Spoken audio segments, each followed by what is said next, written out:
Assalamualaikum to all dear students of Metropolitan Foundation School. I hope you all are fine and safe.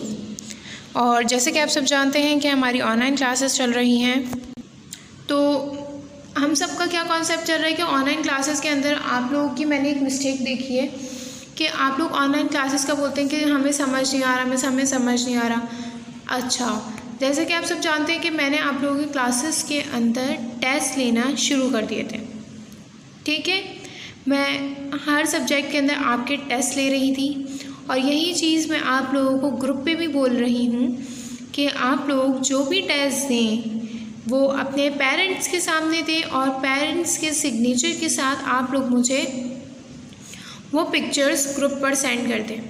कुछ बच्चों के अलावा मुझे किसी ने सेंड नहीं की, जैसे कि कल बॉयज़ के अंदर नवाजिश ने बहुत अच्छे तरीके से अपने पेरेंट्स के सिग्नेचर के साथ उसे सेंड किया था। वो बहुत अच्छा था, बहुत अप्रिशिएट करना चाहिए। नवाजिश, बहुत अच्छा काम किया है आपने।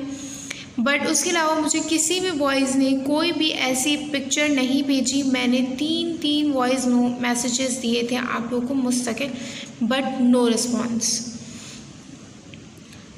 आप लोग वीडियो के अंदर जो गलती करते हैं वो ये करते हैं कि वीडियो मोबाइल पे रखी हुई है, मोबाइल में ही देखते रहेंगे और फिर इससे आपकी आई साइट अफेक्टेड होती है। सो आप लोगों ने क्या करना है कि अपनी कॉपीज़ को अपने सामने ओपन रखिएगा, ठीक है। सिर्फ हैंड्स फ्री लगाकर मेरी वॉइस को सुनना है आपने। मेरी वॉइस को सुनते रहें, अपनी कॉपी के अंदर उस चीज़ को रीड करते रहें, ठीक है। उससे क्या होगा, आप लोगों की मिस्टेक्स भी पता चल जाएंगी, ठीक है, मेरी लिपसिंग के थ्रू। और आप लोगों को बार बार कॉपी और मोबाइल में नहीं देखना पड़ेगा जिससे आपके सर में दर्द हो। हम भी समझते हैं कि मोबाइल में मुस्तकिल देखने से सर में दर्द हो जाता है, इसीलिए मैं आप लोगों से कह रही हूँ आप लोग मोबाइल को साइड में रखिएगा, सिर्फ मेरी हैंड्स फ्री के थ्रू मेरी वॉइस को सुनिएगा और अपनी कॉपी को सामने रखते हुए मेरी वर्ड टू वर्ड जो लिपसिंग मैं बोल रही हूँ उस सवाल की वो आप सुनते रहें। उससे आपको याद भी हो जाएगा और आप लोगों का जो है डिक्टेशन वगैरह में जो भी मिस्टेक्स होंगी वो निकल जाएंगी। और दूसरी बात ये कि अब वैसे तो मैं पूरी क्लास में ऑलमोस्ट सबका काम कंप्लीट करा चुकी हूँ, पर जिन बच्चों का काम अभी नहीं है कंप्लीटेड वो मेरी वीडियो के थ्रू अपने स्क्रीनशॉट्स निकालें और उससे करना शुरू कर दें। मैं अब स्कूल खोलने के बाद ये ना सुनूं कि मिस हमारा काम इनकम्प्लीट था, हम आ नहीं रहे थे, ठीक है।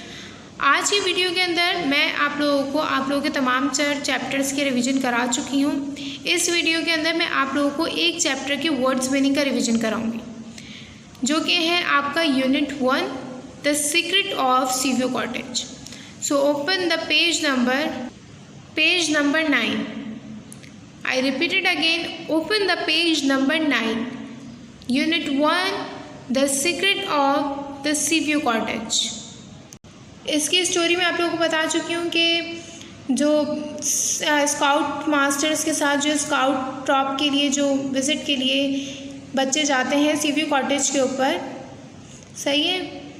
वहाँ पर क्या होता है, एक बच्चा जो होता है वो एक बहुत ज़्यादा खौफनाक से एक सीवियो कॉटेज होता है वहाँ चले जाता है और वहाँ डर की वजह से बेहोश हो जाता है, जिसकी वजह से बाकी सब परेशान हो जाते हैं और उसे सर्च करना शुरू कर देते हैं। जब वो वहाँ पर सर्च कर रहे होते हैं तो एट द एंड उन्हें ख़जाना मिलता है और उन्हें पता चलता है कि ये कोई भूतिया कॉटेज नहीं है, ये एक ऐसा कॉटेज था जहाँ पर स्मगलर अपनी स्मगलिंग कर रहे थे। स्मगलर ने एक अफवाह उड़ाई थी रूमर्स के थ्रू कि यहाँ कोई ना आए, जिसकी वजह से उन्होंने इस कॉटेज को भूतिया कॉटेज करार दे दिया था। बट जब वो अपने दोस्त को ढूंढते हैं एक यूनिटी के साथ, तो उन्हें अल्लाह ताला इनाम भी देता है और उन्हें क्या मिलता है, एक तरीके का ख़जाना मिलता है, ठीक है, जो कि वो अनएक्सेप्टेबल होता है उनके लिए। वो उस चीज़ को मद्देनज़र रखते हुए, उस चीज़ को एम बनाते हुए नहीं जाते हैं वहाँ पे सीवियो कॉटेज के अंदर। बस वो अपने दोस्त की मोहब्बत के अंदर जाते हैं और अपने पार्टनर की मदद करने के लिए, पार्टनर को सर्च करने के लिए जाते हैं। उन्हें पहले लगता है कि पहले उसे कोई भूत ले गया शायद, ठीक है, बट भूत जैसी कोई चीज़ नहीं होती। फिर दूसरी चीज़, उन्हें लगता है कि थोड़े थोड़े उनको सुराग मिलना शुरू होते हैं कि स्मगलर होंगे यहाँ पे, तो उन्हें लगता है कि स्मगलर ने उनके दोस्त को जो है किडनैप कर लिया। अब वो स्मगलर से कैसे लड़ते, ठीक, बट वहाँ पे कोई स्मगलर नहीं होता। वो बच्चा डर की वजह से अपने बेहोश हो जाता है वहाँ कॉर्नर के अंदर और अपने दोस्तों से बिछड़ जाता है। फिर उसके दोस्त उसे भी ढूंढ लेते हैं और उन्हें ख़जाना भी मिल जाता है, ठीक। अब हम इसके क्वेश्चन, अब इसके हम जो है वर्ड स्पेलिंग को करते हैं और उन्हें समझने की कोशिश करते हैं। फर्स्ट पेज के ऊपर, पेज नंबर 9 के ऊपर हमारे जो 3 वर्ड्स मीनिंग है वो है एक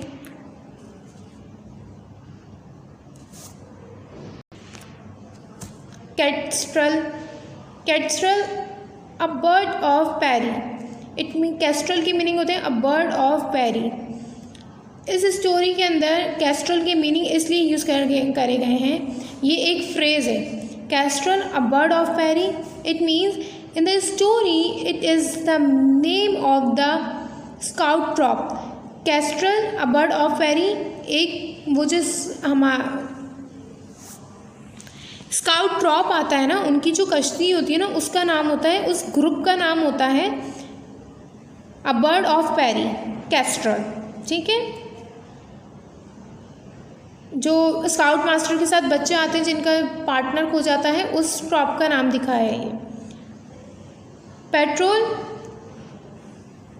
petrol mean petrol a unit of 6 to 8 scouts or guides forming a part of a troop। जो 6 और 8 स्काउट्स का जो होता है गाइड करना किसी पार्ट को, गाइडर जो होता है ना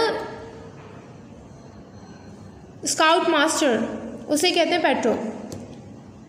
forest mean a wide search over an area, किसी बहुत ज़्यादा बड़ी जगह को सर्च करना, स्पेशली किसी बहुत ज़्यादा बड़ी जगह को सर्च करना किसी चीज़ के लिए, स्पेशली फॉर फूड्स और प्रोवेंशंस। किसी चीज़, जब हम खाने की तरह कहीं भटक जाते हैं और खाने की तलाश में हम एक जगह से दूसरी जगह बहुत बड़े एरिया को सर्च कर रहे होते हैं, तो उसे क्या कहते हैं, फॉरेस्ट। अब नेक्स्ट पेज पे आते हैं। नेक्स्ट पेज पे देखते हैं हमारे कौन से वर्ड्स हैं। नेक्स्ट पेज पे हमारे वर्ड हैं give vent to. It means to release, किसी चीज़ को छोड़ देना। Give vent to, it means to release something. Feebly, feebly means weak, weakly and without energy और पावर। फिबली मतलब जिस चीज़ के अंदर पावर ना हो, वो वीक हो, एनर्जी लेस हो, उस चीज़ को हम क्या कहते हैं, feebly. Squaring his shoulders, it means literally, मतलब तंग आ जाना किसी चीज़ से। लिटरली होता है ना बस, ठीक है, लिटरली मतलब बहुत ज़्यादा। Squaring his shoulder literally to stand up strength, किसी की स्ट्रेंथ को बढ़ाना। होता है ना कंधे पे हाथ रख के हम किसी को बोलते हैं कि यार तुम टेंशन नहीं लो, सब ठीक हो जाएगा, तो वो क्या होता है, उस बंदे की हिम्मत बढ़ा रहे होते हैं। स्क्वायरिंग हिज शोल्डर मीन्स कंधे से कंधा मिलाकर किसी के कहना कि हाँ मैं तुम्हारे साथ हूँ, इस चीज़ को क्या कहते हैं, किसी की स्ट्रेंथ को बढ़ाना कहते हैं। आपका ये जुमला ही काफ़ी होता है किसी को गम में शरीक हाल देने के लिए, शरीक करने के लिए। मतलब आप किसी के गम में शरीक हो जाओ तो ये जुमला ही आपका काफ़ी होता है, आप उसकी स्ट्रेंथ को बढ़ा रहे होते हो। Figuratively preparing to deal with something difficult, किसी चीज़ को प्रिपेयर कर रहा होता है ये जुमला आपका, कि मुश्किल से हारना नहीं है, मुश्किल को जीतना है, ठीक है। अब नेक्स्ट पेज पे आते हैं हम। एब्रप्टली, एब्रप्टली मीन्स सडनली और अनएक्सपेक्टेडली। जैसे कि उन्हें ख़जाना मिला था अनएक्सपेक्टेडली, उसकी तलाश में नहीं कहते, कोई चीज़ ऐसी हो जाना जो आपने एक्सपेक्ट ना की हो और सडनली अचानक से हो जाए, उसे क्या कहते हैं, abruptly. Okay, abruptly means suddenly और अनएक्सपेक्टेडली। नेक्स्ट पेज की तरफ मूव करते हैं। Contraband. Contraband means goods that have been imported or exported illegally. Contraband मतलब वो चीज़ जो आप इलीगल मतलब गैर कानूनी तरीके से एक्सपोर्ट कर रहे हो और इंपोर्ट कर रहे हो, उसे क्या कहते हैं? कॉन्ट्राबैंड। मतलब गुड्स इसके अंदर अशिया को कहा गया है, आइटम्स को कहा गया है कि सही है, कोई भी चीज़ हो सकती है उसके अंदर, फूड्स हो सकते हैं, चीके बिस्किट्स हो सकते हैं, कोई भी चीज़ हो सकती है जो कि आप गैर कानूनी तरीके से, गैर कानूनी तरीका होता है जब आप हुकूमत को किसी किस्म की कोई ड्यूटी नहीं देते, हुकूमत को आपके इस बिज़नेस के बारे में पता नहीं होता, पुलिस को पता नहीं होता और ये काम आप छुप कर रहे होते, उसे क्या कहते हैं? गैर कानूनी बिज़नेस। ठीक है, इल्लीगल बिज़नेस। इल्लीगली जब आप किसी चीज़ को करेंगे तो उसका हर्जाना और उसका खामियाजा आपको भुगतना होता है, क्योंकि अल्लाह ने भी कहा है कि अपनी हुक्मरानों की सुनो। तो जब आप उन्हीं की नहीं सुन रहे और बिज़नेस कर रहे हैं तो उसका नुकसान भी होता है, उसकी सज़ा भी होती है। इसीलिए कहते हैं किसी को धोखा नहीं दो और हमेशा हमेशा सही काम करो। I repeat it again, contraband means goods that have been exported और इम्पोर्टेड इलीगली। वो चीज़ जो आप दरामद करते हैं और बरामद करते हैं उसे क्या कहते हैं? दरामद मतलब मंगवाना और बरामद मतलब देना किसी को। ठीक है, दर के मीन्स होते हैं दरवाज़ा, दर की मतलब दरवाजे से आना, मतलब आपके मुल्क के अंदर कोई चीज़ आए तो उसे क्या कहते हैं? इम्पोर्ट कहते हैं। और बरामद मीन्स एक्सपोर्ट करना, किसी चीज़ को अपने मुल्क से निकाल देना। ठीक है, वो चीज़ इलीगल कहलाती है। ठीक है, ज़रूरी नहीं है कि हर चीज़ एक्सपोर्ट और इम्पोर्ट की इलीगली कहलाए। जो चीज़ कानून की नज़र में होती है उन्हें ड्यूटीज़ पे करनी पड़ रही होती है, वो लीगल होते हैं। ठीक है, अच्छा, जव मीन्स जुपिटर। जुपिटर तो आपको पता है ये वो वाला जुपिटर नहीं है। जुपिटर के मीन्स होते हैं यूज टू एक्सप्रेस सरप्राइज और अरेंजमेंट। मतलब जुपिटर मीन्स के किसी चीज़ की यानी कि एक्सप्रेस करना सरप्राइज को और अरेंजमेंट को। एकदम से हम सरप्राइज हो जाते हैं ना, जब कोई चीज़ हमें सरप्राइजली मिलती है, जब कोई हमें सरप्राइज करता है तो हम एकदम से सरप्राइज हो जाते हैं, चौंक जाते हैं एकदम से। तो वो चीज़ क्या होती है? एक खुशी के मारे आपके एक्सप्रेशंस जो होते हैं वो सरप्राइज हो जाते हैं और जो है अरेंजमेंट होता है, एग्रीमेंट होता है एक तरीके का, और एग्रीमेंट कर लेना। ठीक है,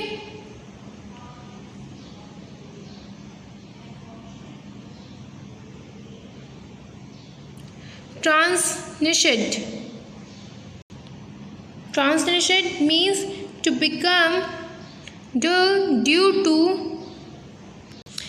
to exposure to air and moisture।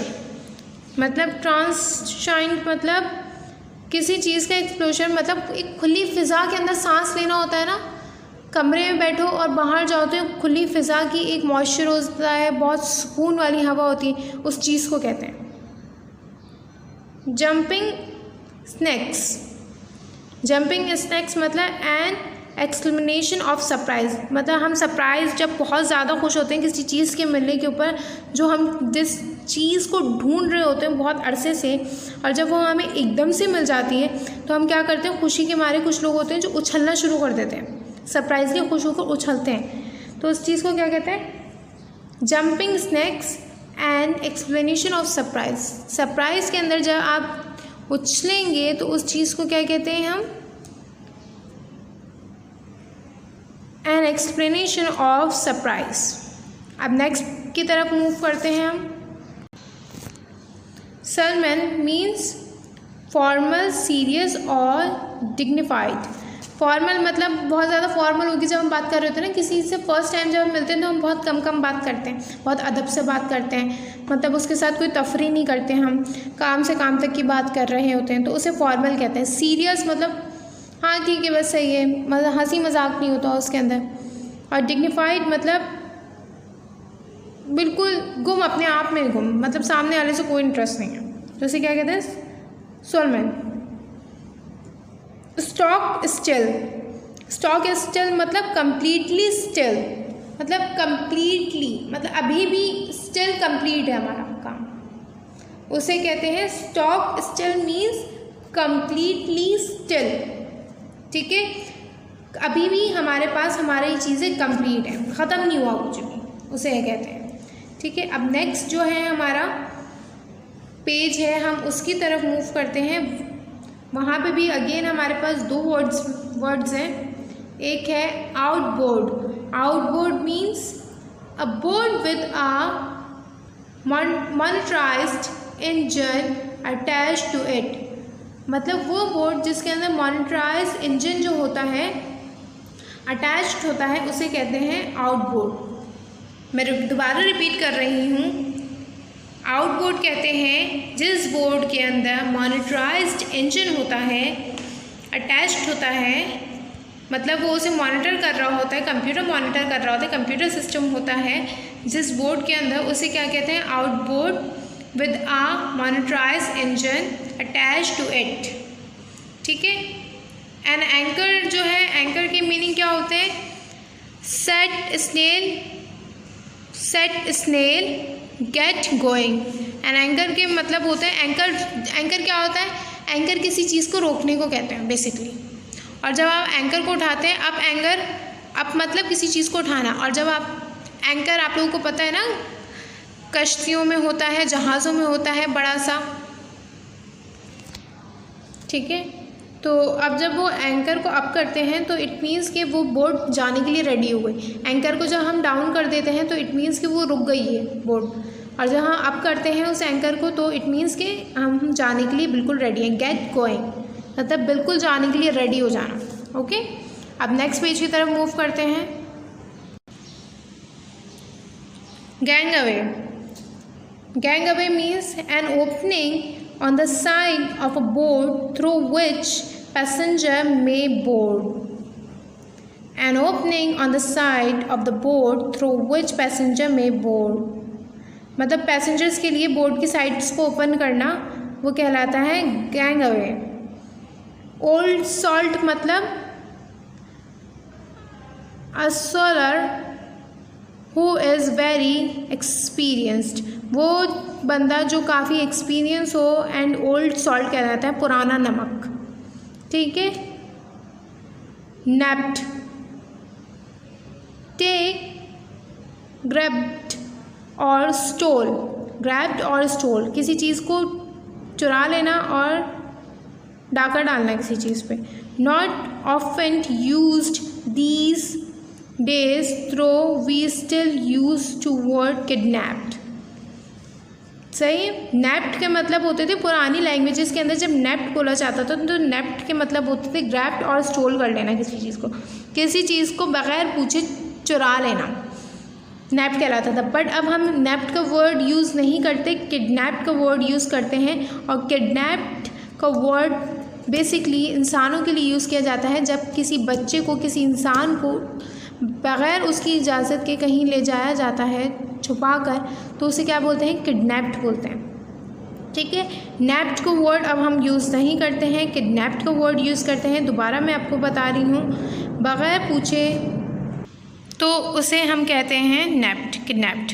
ठीक है, अब मैं आप लोगों के कुछ जो है इम्पॉर्टेंट वर्ड्स हैं, वर्ड्स मीनिंग वो बता रही हूँ इसी चैप्टर के, जो कि आपने याद करके टेस्ट देने हैं और अपने पेरेंट्स के सिग्नेचर के साथ मुझे ग्रुप पर उसकी पिक्चर को सेंड करना है। ठीक है, मैं आप लोगों को दोबारा एक्सप्लेन कर दूँगी वो वर्ड। ठीक है, टिक मार्क कीजिएगा। एक ये वाला पोर्टल वाला, ठीक है, पोर्टल के मीन्स होते हैं गाइड करने वाला कोई, आपको उस ग्रुप का गाइडर जो कहलाता है वो क्या कहलाता है, जैसे स्काउट मास्टर थे इसके अंदर, वो कहलाते थे। ठीक है, और दूसरा अप एंकर। एंकर का मतलब मैंने आपको बताया ना, अप एंकर।